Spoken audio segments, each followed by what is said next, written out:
Each morning arrives with a subtle yet firm resolve to perform better than the previous day, yet as evening falls, a weary sense of familiarity often takes hold. Perhaps you uttered a phrase you now regret, responded with unearned intensity, or allowed a fleeting temperament to dictate your actions. You might have allocated your resources or committed your time in a way that fails to support the person you wish to become, not out of a lack of character or intellect, but because mastering one's own impulses is far more demanding than simple logic. While society often suggests that our struggles are born from external forces such as misfortune, systemic bias, or financial scarcity, the sobering reality remains that the most profound wounds are frequently those we inflict upon ourselves. These self-defeating moments occur in instances so minute they appear harmless, such as a sharp remark, a hurried choice, or a purchase driven by a temporary emotional void rather than a strategic vision. Consequently, this narrative does not promise instant prosperity or the mystical manifestation of wealth, nor does it advocate for the suppression of human feeling. Instead, it explores the vital necessity of governing oneself before external circumstances dictate your path. For if one cannot manage their speech, their mindset, and their fluctuations in mood, no amount of wealth will ever truly endure. Consider the myriad of prospects that vanish due to a hasty retort, or the relationships strained because raw emotion eclipsed genuine intent. Reflect on how many financial burdens were born from moments of exhaustion, irritation, or the hollow desire to dazzle others. Throughout our upbringing, we are instructed on how to articulate words but rarely when to withhold them. We are taught to process information but not how to steer our mental focus. We are taught that feelings exist but not how to lead them with wisdom. Furthermore, we must recognize that self-mastery is not synonymous with becoming cold or erasing the vibrancy of one's personality. Rather, it represents the ability to maintain clarity under immense pressure and the strength to choose enduring respect over immediate gratification. Those who remain composed amidst turmoil are not merely lucky, they have cultivated a specific discipline. They do not remain silent because they lack perspective, but because they recognize that every word carries a transaction cost. They do not ignore their feelings, but they pause to acknowledge that while emotions are transient, the aftermath of an impulsive act is often permanent. These individuals accumulate success not by chasing it with desperation, but by eliminating the reckless choices that deplete the progress of others.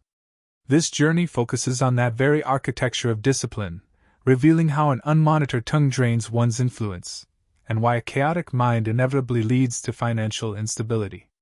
You will discover that money serves as a mirror rather than a trophy, reflecting your underlying habits, your capacity for patience, and your personal standards.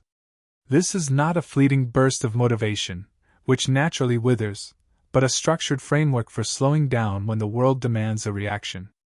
It is a method of communication that commands authority without raising the volume, and a way of navigating life's storms without allowing them to hijack your legacy. If you have ever felt that your high potential is being undermined by inconsistency, or that your drive is being swallowed by your own reactions, understand that you do not require more data or even more confidence. You require dominion over your own nature. Let us commence with the first chapter, which examines why a lack of verbal restraint causes influence to evaporate. Every time you speak, you are essentially trading a piece of yourself, whether it be your professional leverage, your perceived authority, or your strategic intent. Most people use speech as a release valve for internal pressure or a tool to fill an awkward silence, inadvertently surrender their power in small, daily exchanges. A premature jest or a hurried opinion may seem inconsequential, yet when these behaviors accumulate, they define the boundaries of how the world perceives you. Your voice is a potent instrument that, when utilized without a governing hand, can dismantle the very foundations you are trying to build. Observe those who command the highest level of respect. They rarely feel the need to justify their existence through constant chatter or explain their motives to those who haven't earned them. Their silence possesses a weight that their words eventually validate, which is a result of calculated restraint rather than chance. Conversely, many individuals talk themselves into positions of weakness by revealing unfinished plans or venting frustrations instead of processing them internally. This lack of filter trains others to view them as unreliable or fragile. When you over-explain, you broadcast a lack of certainty, and when you gossip, you signal that your loyalty is for sale. This self-disrespect is profoundly expensive, costing you the credibility required to close deals and the focus needed to maintain them. Ultimately, the impulse that leads to an unfiltered comment is the same impulse that leads to a disastrous financial decision. Silence, however, provides the necessary theater for observation and strategic thought, allowing one to choose their path rather than merely defending their reactions. Strong individuals do not speak to seek validation, they speak to advance a cause, understanding that the most influential move is often to say nothing at all. Notice how often people fill the air with unasked for details or argue simply to soothe an aching ego. This is the sound of insecurity masquerading as conversation. Control begins with identifying these patterns within yourself with total honesty. Ask yourself if your contributions add genuine value or if they are simply a means to soothe your own discomfort with the quiet. By aligning your speech with your highest standards, you begin to reclaim the power that previously leaked away through the simple act of talking too much. The fundamental principle to internalize is that if you lack authority over your speech, you will inevitably lack authority over your life's trajectory. Prosperity gravitates toward reliability, and reliability is the natural byproduct of rigorous discipline, which finds its origin in how you use your voice. Individuals place their trust in those whose words carry weight and whose vocabulary is used sparingly. They offer their respect to those whose actions align perfectly with their stated intentions. Furthermore, people are naturally drawn to those who feel no compulsion to convince, justify, or perform for an audience. This is precisely why silence has historically been the hallmark of true power. Judges reflect before delivering a verdict, and seasoned leaders select their phrases with surgical precision. Those who possess genuine influence never scramble to fill a void in conversation. Instead, they allow the moment to exist without interference. This approach does not require you to become cold or unapproachable, but rather to become intensely deliberate. Before you allow a single word to escape, implement a 1-second pause. That brief interval is transformative, allowing you to mentally audit whether your contribution is necessary, factual, or beneficial at that exact moment. If it fails these criteria, let the thought pass unsaid. This singular habit will alter how you are perceived by the world, as you will find yourself interrupted and dismissed far less frequently. As you refine this restraint, your self-regard will flourish, leading to sharper decisions, sturdier boundaries, and a stabilization of your financial world, because self-control is fundamentally infectious. Once you master it in speech, it naturally permeates your thoughts, your temperament, and your bank account. Moving into the second chapter, we explore the concept of silence as a sophisticated instrument of influence, specifically the immense strength found in non-reaction. In our modern landscape, silence is frequently misconstrued as a sign of frailty or a lack of conviction. Many believe that failing to retort instantly signifies defeat, or that an absence of defense implies an admission of guilt. However, this perspective is a profound deception. Silence is not a vacuum of power, it is the manifestation of absolute self-regulation. The desperate urge to respond immediately is not a reflection of confidence, but rather an impulsive reaction to the discomfort of being challenged or ignored. When you face provocation or disrespect, the instinctual drive to defend yourself can feel like a physical surge. Your muscles tense, and your mind accelerates. In that high-stakes moment, power is either solidified or surrendered. Most people inadvertently give it away by arguing when they should be observing, or by explaining themselves when they should simply wait.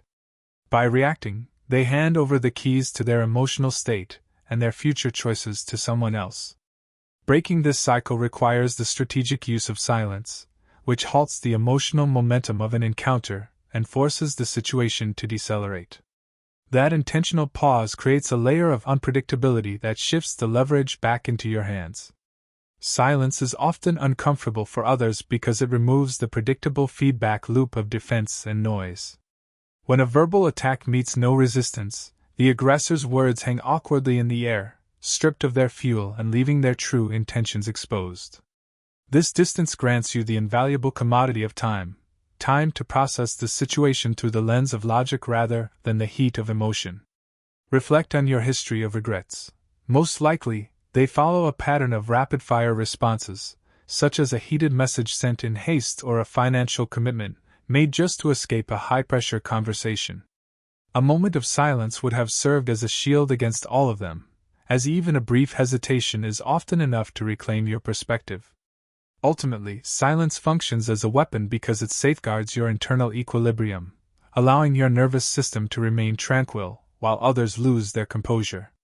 It transitions you from being a person forced into a reaction to one who chooses a response with surgical timing. The most formidable individuals are rarely the loudest.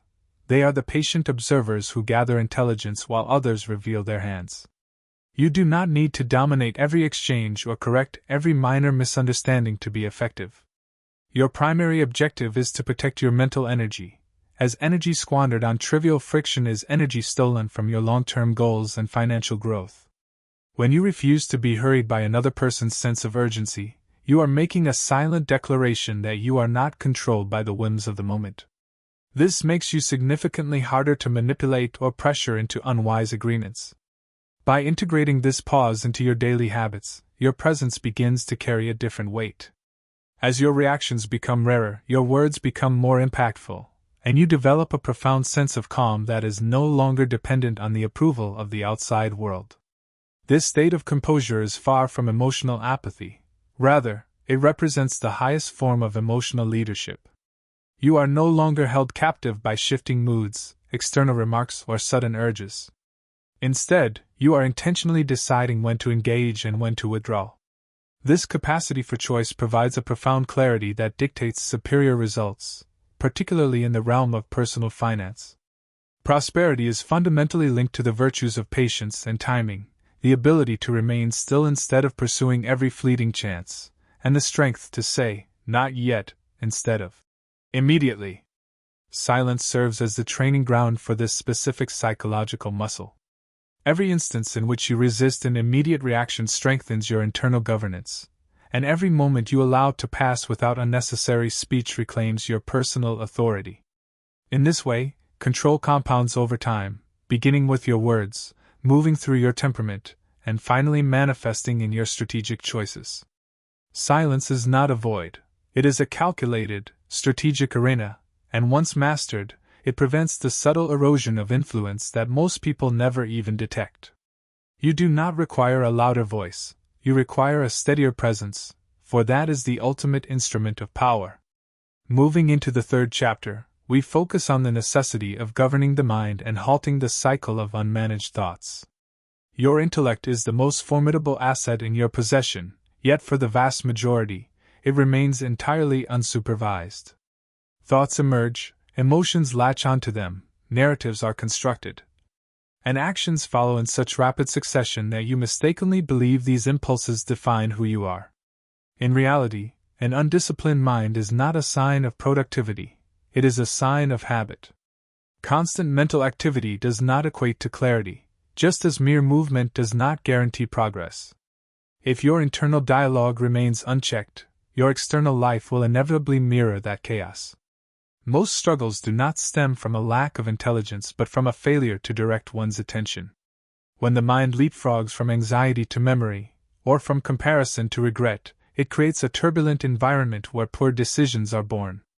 You cannot establish long-term stability upon a foundation of mental noise, nor can you withstand pressure when your thoughts are allowed to spiral into catastrophe. Furthermore, an uncontrolled mind tends to exaggerate minor obstacles into insurmountable crises. A simple expense is perceived as a financial disaster, a minor error is internalized as a flaw in character, and a slight delay is viewed as a systemic threat. Under this perceived threat, the mind seeks immediate escape through distraction or impulsive spending rather than pursuing a logical solution. The key to breaking this pattern is recognizing that not every thought that enters your consciousness deserves your focus. The brain produces ideas as naturally and automatically as the lungs produce breath. The error lies in treating every mental flicker as a command or an absolute truth. Most thoughts are merely background static, echoes of past fears or social pressures. When you treat these echoes as reality, you become predictable and easily manipulated. True discipline begins when you stop identifying with every passing mental cloud and instead choose to engage only with thoughts that serve a constructive purpose. Developing this mental rigor is initially challenging because the mind often resists stillness, finding comfort in familiar chaos. As you begin to filter your thoughts, your mind may protest with louder anxieties or more dramatic "what if" scenarios. This resistance is not a failure. It is evidence that you are successfully shifting the power dynamic. A disciplined mind remains focused under pressure, prioritizing essential tasks and waiting for the right moment to act. Consider how this impacts your financial life. Individuals rarely lose wealth due to a lack of data. They lose it by acting on unfiltered impulses of fear, greed, or ego. By mastering your mental environment, your financial behavior transforms. You stop reacting to sensational headlines or social trends and start operating from a set of core principles. Ultimately, this chapter is about the reclamation of your attention, which is the most valuable currency you possess. Where you direct your focus determines the trajectory of your life. Even with a substantial bank account, a person who is constantly bankrupt of focus due to anxiety is not truly wealthy. You do not need to think more frequently, you need to think with greater intent. One clear, well-executed objective is vastly superior to 1,000 fragmented ideas. Train yourself to observe a thought, categorize it, and then decide if it warrants your energy.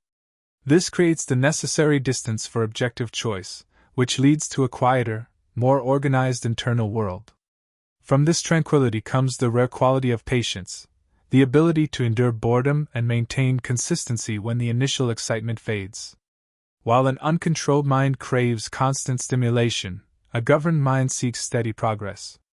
This is the source of authentic confidence, the quiet certainty that you can lead yourself when the stakes are highest. Once the mind is secured, you move into the next critical arena, your emotions, where most individuals inadvertently dismantle everything they have worked so hard to build.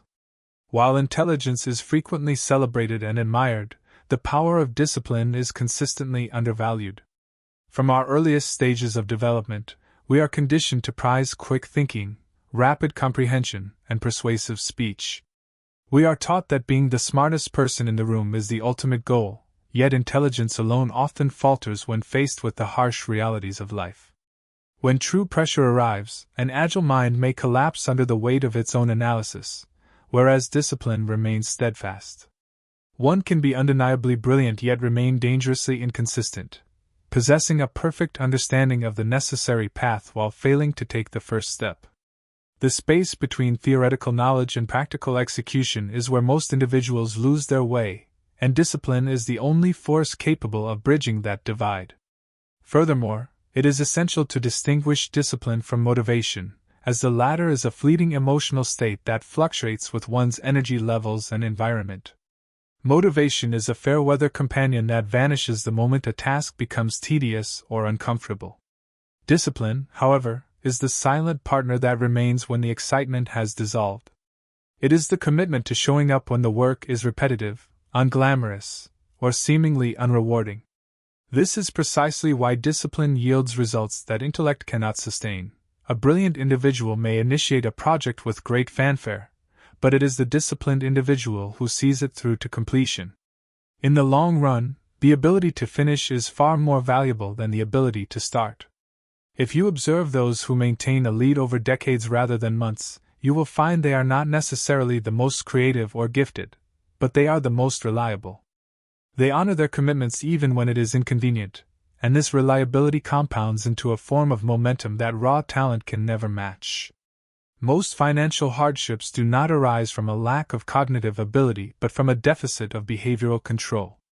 Most people possess the intelligence to know they should save, plan for the future, and exercise patience, yet knowledge alone is insufficient to halt a sudden impulse. Impulse is a surge of emotion, discipline is an act of intent. When high intelligence operates without a framework of restraint, it becomes a liability, as a clever mind is remarkably adept at rationalizing poor choices and justifying shortcuts. A smart person can always find a logical excuse to break their own rules, whereas a disciplined person refuses to negotiate with themselves. Although discipline may initially feel like a restriction, it is actually a form of liberation. By establishing firm boundaries around your behavior, you eliminate the need to renegotiate your values every single day, thereby conserving the mental energy that others waste on indecision. Consistency is the foundation of trust, and trust is the primary driver of opportunity and income. There is nothing trendy about performing the same necessary actions long after the novelty has worn off, yet this is the only way to build a foundation that lasts. Many avoid this path because it feels like a sacrifice of freedom, but true discipline is an exchange rather than a loss. You are trading a moment of transient comfort for a lifetime of stability. You are trading chaotic uncertainty for a structure that protects you. A person governed by high standards does not need to rely on willpower alone because their behavior has been automated. They do not have to decide to be productive each morning, they have already decided who they are. In the context of wealth, intelligent people often fall into the trap of believing they can outmaneuver risk through cleverness. In contrast, disciplined individuals focus on building systems that mitigate risk before it even manifests. They do not depend on the perfect move or a lucky break, they depend on the habits that produce steady progress. This chapter serves as a pivot point in your development, urging you to stop viewing discipline as a limitation and start seeing it as your greatest source of leverage over your future. You do not need to increase your IQ to succeed, you simply need to become more predictable and steady. Intelligence without control creates nothing but wasted potential, but discipline creates inevitable progress. By setting your rules once and following them without debate, you remove the internal friction that slows most people down. You are no longer waiting for a feeling of clarity to strike, you are building an architecture of behavior that stands firm even when clarity is nowhere to be found. The 5th chapter examines the hidden financial and social costs of an unmanaged temperament, illustrating why emotional decisions are inherently expensive. Most individuals mistakenly view their moods as private, fleeting experiences that leave no lasting footprint. However, feelings are never truly contained, they inevitably bleed into your communication, your timing, and your financial judgment. The price of a mood-driven choice is always settled in the future. Financial loss rarely occurs during moments of tranquility, it happens when you are reactive. Anger breeds recklessness, sorrow leads to neglect, and overexcitement triggers impulsivity. While these states are fundamentally human, the peril lies in allowing them to serve as your decision makers. High-intensity emotions narrow your perspective, forcing you to prioritize immediate relief over long-term consequences. Furthermore, self-regulation is not about the suppression of feeling, which merely creates internal pressure that eventually explodes. Rather, it is about the refusal to take action while an emotion is at its peak volume. This distinction is vital. You possess the capacity to feel a surge of irritation while remaining silent, or to experience profound boredom without seeking a costly distraction. Maturity is defined by the gap between a feeling and the subsequent action. Most people bypass this gap, acting solely to alter their internal state rather than to improve their external reality. They may spend to acquire a sense of comfort or react aggressively to feel powerful, only to find that while the mood was temporary, the resulting instability is permanent. In the sphere of personal finance, emotional spending is rarely a product of greed, it is a search for a feeling, be it status, distraction, or excitement. Financial rigor dissolves the moment a mood is allowed to lead. A person of high character separates their internal weather from their external obligations, allowing emotions to exist without giving them a vote in the decision-making process. This requires a heightened level of self-awareness. You must begin to audit your impulses by asking, if I were perfectly calm right now, would this choice still be logical? If the answer is negative, you must wait. While the period of waiting may be uncomfortable, that discomfort is significantly more affordable than the cost of regret. This emotional leadership also transforms your interpersonal dynamics. When you are fatigued or irritated, neutral observations often feel like personal attacks, leading to unnecessary conflict. Controlled individuals do not rely on their current mood to interpret the truth. They recognize that today's feelings are a poor predictor of tomorrow's values. By remaining emotionally stable, you create a sense of safety for yourself and those around you, earning a level of trust that has immense social and professional value. This chapter does not suggest you deny your humanity. It demands that you delay your reactions. Allow the intensity of the moment to cool and wait for clarity to return before you commit your resources or your word. The most formidable people are those who feel deeply but refuse to act blindly. As your mood stabilizes, your finances and relationships will follow suit, as progress favors the calm and stays with those who refuse to panic. This disciplined choice, repeated daily, is what fundamentally shifts you from being ruled by impulse to being guided by intent. In the 6th chapter, we examine the concept of tranquility not as an innate personality trait, but as a sophisticated financial skill. Stability, in the long run, invariably triumphs over velocity. Most individuals undervalue composure because it lacks the outward appearance of productivity. It does not hurry, it does not oscillate, and it does not demand attention. In a global culture that prizes immediate results and relentless motion, calm is often misinterpreted as passivity. In truth, it is the essential filter that ensures clear judgment when the surrounding environment becomes saturated with noise. When pressure intensifies, the common instinct is to accelerate, to speak, decide, and spend with increased urgency. This frantic pace is rarely a sign of effectiveness. Rather, it is a symptom of fear. Fear of obsolescence or loss is a high-cost emotion, whereas the composed individual understands that speed without clarity produces errors that require years to rectify. Furthermore, financial durability is inextricably linked to the mastery of timing and restraint, both of which are dismantled by panic. When emotional intensity spikes, people tend to exit investments too early or commit to obligations too late, mistaking mere motion for genuine progress. Composure grants you the psychological fortitude to coexist with uncertainty without the compulsion to resolve it prematurely. Since fluctuations in markets, careers, and personal plans are inevitable, a reactive nervous system is a liability. Composure allows you to wait for superior data instead of forcing a conclusion, and it provides the strength to maintain your position while others are swept away by collective anxiety. This is not an avoidance of action, but an insistence that action must stem from a place of lucidity rather than external pressure. There is a common misconception that calm is a byproduct of success, that people are composed because their lives are going well. In reality, their lives go well because they have cultivated composure. Stress physically alters your biology, narrowing your focus and optimizing your brain for immediate survival rather than long-term strategic growth. Survival mode seeks instant relief, which is the antithesis of wealth building. This explains why many individuals increase their income yet remain fundamentally unstable. They haven't trained their internal regulation to handle higher stakes. Control at a physiological level means you stop making decisions simply to escape temporary discomfort. You develop a high tolerance for boredom, ambiguity, and delay, qualities that form the bedrock of every enduring achievement. Ultimately, your internal state dictates the signal you send to the world. In negotiations and leadership, an absence of panic communicates a profound level of competence. It signals to others that you are not overwhelmed by the current crisis, which builds a level of trust that cannot be manufactured. This chapter does not advocate for the removal of momentum from your life, but for the removal of frantic urgency from your decision-making process. You can move with great speed from a foundation of calm, acting decisively without the interference of emotional volatility. This perspective allows you to foresee the secondary consequences of your choices, looking beyond the immediate horizon to see how a decision will ripple into the coming years. As this composure compounds, you experience fewer reversals and less wasted energy.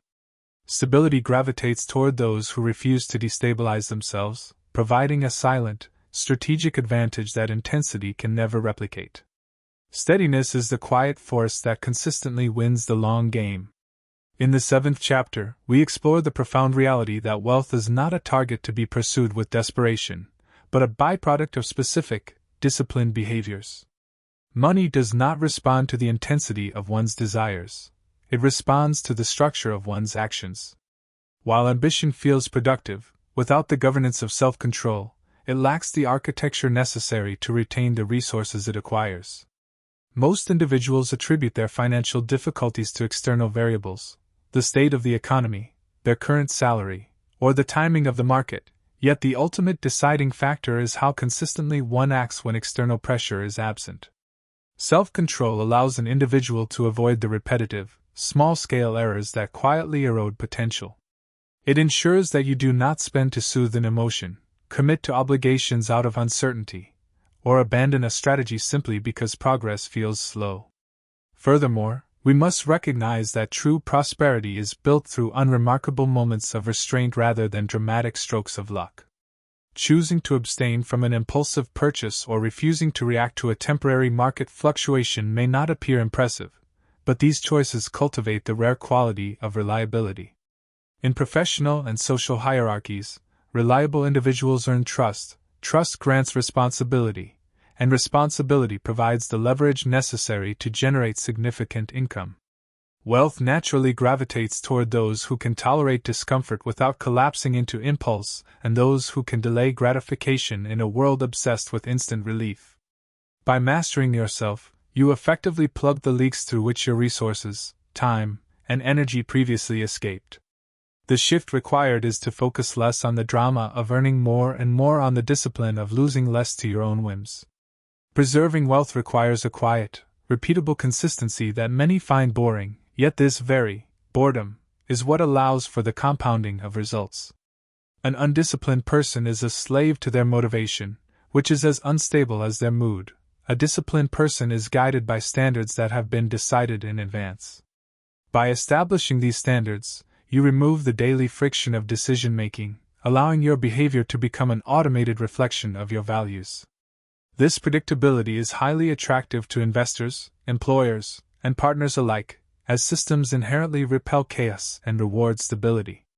When you are predictable in your reliability, showing up when promised and following through when inconvenienced, your market value increases exponentially. Ultimately, this chapter suggests that you should stop obsessing over money, as obsession creates a pressure that leads to flawed judgment. Instead, focus on cultivating the traits that naturally attract prosperity: patience, restraint, and clarity. Money follows these attributes because they create a sustainable environment for growth. Respecting your resources means refusing to use them as a tool for emotional regulation or ego satisfaction. Once this respect is established, money loses its power to cause anxiety and becomes a neutral tool for your advancement. This neutrality grants you a new form of liberty, not the reckless freedom to spend, but the deliberate freedom to choose your future. By controlling your speech, your mindset, and your temperament, you stop sabotaging your own progress and finally become the kind of person with whom wealth can endure. The 8th chapter explores the concept of deferred satisfaction as the definitive boundary separating those who construct a legacy from those who merely pursue fleeting rewards. A fundamental truth remains: nearly every significant achievement exists on the far side of waiting. While this sounds elementary, the majority of people spend their lives attempting to circumvent this reality, not due to a lack of ambition, but due to a deficiency in patience. The ability to sense the magnetic pull of an immediate reward and still choose to wait is a rare discipline. In a modern landscape engineered specifically for instant relief, this skill has become a scarcity, and rare skills invariably produce rare outcomes. Most individuals are governed by an invisible mandate to escape discomfort, distract from boredom, and satisfy every emerging desire. This pattern conditions the nervous system to view delay as a threat, but this avoidance carries a steep price. Every time you prioritize momentary convenience over long-term consistency, you are essentially mortgaging your future to soothe the present. Deferred satisfaction reverses this transaction. It trains you to exist alongside discomfort without collapsing into impulse and to maintain your course even when the environment offers no immediate validation.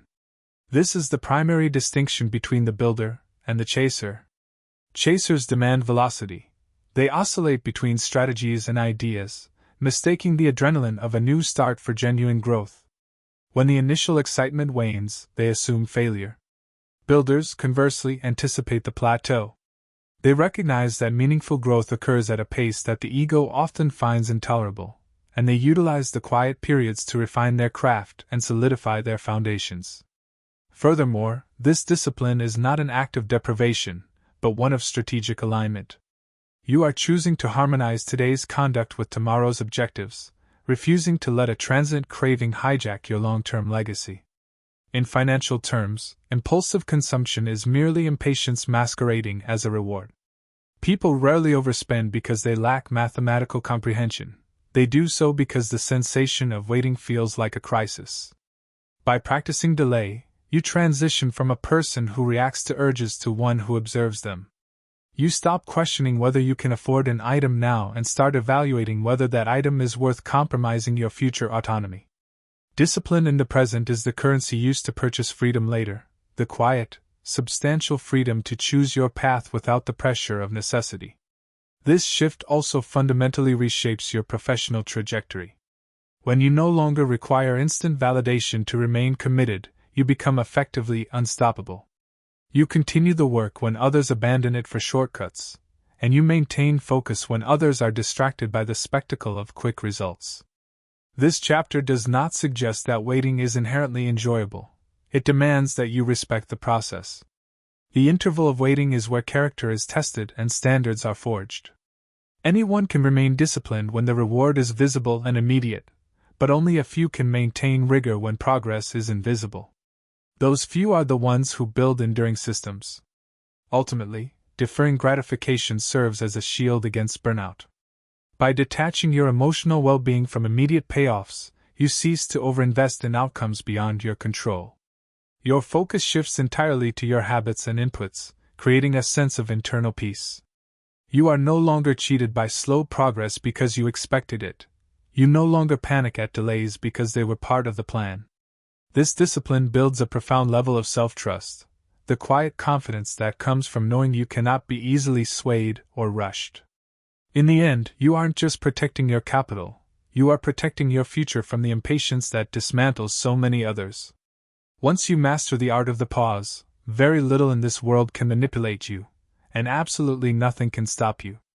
The 9th chapter addresses the profound financial and psychological drain caused by the compulsion to impress others. The desire for external validation is an expensive endeavor. It consumes your capital, fragments your focus, and ultimately distorts your strategic direction. Many individuals fail to recognize that a significant portion of their daily conduct, from the words they choose to the way they allocate their funds, is a performance for an audience. While seeking admiration may provide a fleeting sense of progress, it is merely a facade. True construction, by contrast, is a quiet process. It occurs without the fuel of applause and often involves results that are too subtle to celebrate or display. Because building is slow and unglamorous, many choose visibility over substance, effectively trading their long-term accumulation for immediate attention. This choice between performance and progress dictates your financial trajectory. Those who prioritize their image often signal success before they have actually achieved it, uprating their lifestyles before they have secured their stability. They discuss their ambitions more than they execute them, paying a heavy price in the future for the validation they receive today. Real progress requires the fortitude to be underestimated and the discipline to operate without constant feedback. This is precisely why quiet progress is superior. It allows you to make mistakes without public scrutiny and to grow without the corrosive influence of comparison. When the pressure of an audience is removed, your focus shifts toward doing things correctly rather than doing them loudly. In the realm of wealth, money is either a prop or a resource. If your objective is to impress, money becomes a liability, a tool used to manufacture an image of belonging or worth. Consequently, it exits your life as quickly as it enters because its purpose is emotional rather than strategic. Builders, however, view money as a functional asset. They are less concerned with how their wealth appears and more focused on how it works. They do not rush to showcase their results. Instead, they focus on increasing their capacity. Capacity is invisible, yet it provides the margin and options that define true freedom. Conversely, the need to impress reduces your margin, locking you into a cycle of maintaining appearances that creates immense pressure. This pressure is the primary antagonist of calm, rational decision-making. By shifting your orientation from external validation to internal standards, you reclaim the energy previously spent on image maintenance. This transition may feel like a regression because you are no longer in the spotlight, but it is actually a significant move forward. True wealth grows in silence, and high-level skills are developed in private. This explains why some individuals seem to achieve sudden, effortless success. In reality, they were building during the years when no one was watching. When you stop proving yourself to others, you also stop needing their approval, making you remarkably difficult to manipulate. You no longer overspend to fit in or rush decisions to appear competent. Ultimately, quiet progress protects you from burnout by allowing you to grow at a sustainable, steady pace. This sustainability is far more valuable than short bursts of high-intensity performance. This chapter does not suggest that you must hide your achievements forever, but it demands that you delay the display. Your life does not require an audience, and your progress does not need the validation of peers to be valid. When you cease the performance, your focus sharpens and your decisions decelerate. Control is not demonstrated through loud, visible victories, but through the creation of durable outcomes. Durability is the only authentic metric of success, and it is built in the quiet spaces where substance outweighs shadow. The final chapter explores the evolution of self-regulation from a situational effort into a fundamental identity. Genuine mastery is not a temporary phase applied during a crisis, it is a structural transformation of the self. Most people treat discipline as a burst of willpower to be discarded once the immediate pressure subsides, but this approach is destined for failure. True control resides in who you are, not just in what you do. When self-governance becomes your identity, decisions lose their weight. You no longer spend your energy negotiating with impulses or debating every choice, because you operate according to a set of pre-established standards. Becoming a controlled individual means you no longer allow your temperament to dictate your conduct. You stop waiting for a fleeting sense of clarity, or a surge of motivation before doing what is necessary. Instead, you are guided by principles. Principles simplify the complexities of life by removing the need for constant decision-making and reducing emotional friction. They serve as a protective shield when you are fatigued, stressed, or tempted. Rather than asking yourself what you feel like doing, you ask what a person of your standards would do in such a situation. This shift is powerful because identity drives behavior far more reliably than desire ever could. You do not force control, you simply express the person you have become. Furthermore, a person of high self-mastery does not rush, overshare, or chase external validation. They do not react with volatility under pressure, not because they are suppressing their humanity, but because chaos has become foreign to them. While most people live in a state of constant reaction to messages, moods, and demands, a controlled person designs their existence. They decide in advance how they will meet stress and uncertainty. This predecision is the ultimate form of freedom, as it liberates your mental energy and emotional bandwidth for the pursuits that truly matter. It creates a cleaner life, cleaner thoughts, sharper choices, and more stable finances. Consistency replaces the exhausting cycle of overcommitment and subsequent burnout. This reliability fosters a profound sense of trust, both within yourself and from the world around you. You trust yourself because you honor the promises you make in private, and others trust you because your behavior is predictable and steady. This predictability is an underrated asset. It creates an environment of safety that naturally attracts responsibility and opportunity. People of control are not given power because they demand it, but because they have proven they can hold it without destabilizing under pressure. They possess the rare skill of holding their silence when provoked, their discipline when bored, and their standards when a shortcut appears. This transformation does not result in a joyless or rigid life. Rather, it eliminates the need for constant recovery from self-inflicted wounds. Joy becomes a cleaner experience because it is earned, not impulsively snatched. Most importantly, your relationship with wealth is permanently altered. Money stops serving as a coping mechanism or a measure of your worth. It becomes a neutral, functional tool. When you are no longer desperate for immediate outcomes, you negotiate with greater leverage and choose long-term stability over short-term relief. This is the essence of quiet authority. You do not need to announce your discipline, you simply live it. Everything discussed, mastering your speech, your mindset, and your mood, culminates in this alignment of character. Nothing about this process is flashy or dramatic, yet it functions relentlessly long after the initial spark of motivation has faded. Becoming a controlled person is not a singular achievement to be reached, but a commitment to be renewed daily through non-negotiable standards. This marks the transition from trying to control external outcomes to mastering the only thing you truly can: yourself. When you achieve that, the rest of the world finally falls into place. The ultimate truth that this narrative reinforces is that your life does not gravitate toward your aspirations. It follows the path of your established habits. This does not refer to the routines you discuss or the plans you intend to initiate, but the behaviors you embody daily, especially in total solitude. Self-regulation is rarely a dramatic spectacle. It is a quiet, repetitive, and often invisible process, which is precisely why it is so effective.